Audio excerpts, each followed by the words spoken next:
ஐயனார் துணை சீரியல்ல இன்னைய எபிசோட்ல என்ன நடந்திருக்கு அப்படிங்கிறத பார்க்கலாம். நம்ம சோழன் அவங்களோட பழைய ஓனர், அதாவது சோழன் கார் ஓட்டிக்கிட்டு இருந்தாப்ல இல்லையா? சோ அந்த கம்பெனியோட ஓனரை பார்க்கத்தான் போனாப்ல. வழக்கம் போல அவர் பாத்தீங்கன்னா, உன்னைக்கு தான் இங்க வரக்கூடாதுன்னு சொல்லியிருந்தேனடா, அப்புறம் எதுக்குடா இங்க வர, ஒழுங்கு மரியாதை போடா போடா அப்படின்னு சொல்லிட்டு திட்டி வெளியில போக சொல்றாரு. ஆனா சோழன் பாத்தீங்கன்னா, என்னன்னு இப்படி மாறிட்டீங்க, அன்னைக்கு உங்க தம்பி அடிபட்டு ஹாஸ்பிட்டல்ல ஆக்சிடென்ட் ஆகி கிடந்தாரு, அப்ப நான் ரத்தம் கொடுத்தது மட்டும் இல்லாம என்னோட ஃப்ரெண்ட்ஸ் எல்லாம் வர வச்சு ரத்தம் கொடுக்க வச்சுதான் உன் தம்பியோட உயிரையே நான் தான் காப்பாத்தினேன். அப்ப என் கையை பிடிச்சுக்கிட்டு என்னெல்லாம் டைலாக் சொன்னீங்கன்னு கொஞ்சம் நினைச்சு பாருங்கண்ணே. ஆனாலும் அதெல்லாம் நான் சொல்லி காமிக்கல அப்படின்னு சொல்லி காமிக்கலன்னு சொல்லிட்டு, அதுக்கப்புறம் நான் என்னன்னே தப்பு பண்ணேன், அந்த பொண்ணு என்னை விரும்பிடுச்சு, அதுக்கப்புறம் நான் என்ன பண்ண முடியும் அப்படின்னு அவர்கிட்டயும் சென்டிமெண்டா பேசி எப்படியோ ஆளையே கவுத்தர்றாப்ல. நாளையில இருந்து வேலைக்கு போற மாதிரி பேசி முடிச்சிடுறாப்ல.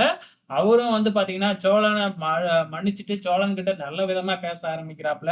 சோ இதெல்லாம் நடந்துகிட்டு இருக்கிறப்ப இங்க நம்ம பல்லவன் நிலாவை பாண்டியன் வேலை செய்யற கடைக்கே அழைச்சிட்டு வந்துடுறாப்ல. சோ நானும் பாண்டியன் தான் சொந்தமா வச்சிருக்கிறாப்லன்னு நினைச்சேன். ஆனா பாண்டியனும் அந்த கடையில வேலை தான் பாக்குறாப்லையாட்டுக்கு. சோ அந்த உண்மையும் இப்ப நிலாவுக்கு தெரிஞ்சிருது. சோ நிலா அந்த கடைக்கு போன உடனே நம்ம பாண்டியன் ஜூஸ் எல்லாம் வாங்கிட்டு கொடுத்து, தான் இப்படிதான் இருக்கிறேன், நான்லாம் 12வதே படிச்சு முடிக்கல, 12வதுலயே 2 பாடத்துல ஃபெயிலு, அப்பையில இருந்து இந்த கடையில தான் வேலை பார்க்கிறேன் அப்படின்னு எல்லா உண்மையுமே சொல்லிடுறாங்க. அதுக்கப்புறம் நிலா வீட்டுல உட்கார்ந்து இருக்கிறாங்க. அப்ப நம்ம சோழன் போய் இந்த வீட்டுல அப்படியே சென்ட்ரலைஸ்டு ஏசி போடணும் அப்படி இப்படின்னு கதையை அள்ளி விடுறாப்ல. நம்ம நிலா ஏற்கனவே கோவத்துல இருக்கிறாப்ல.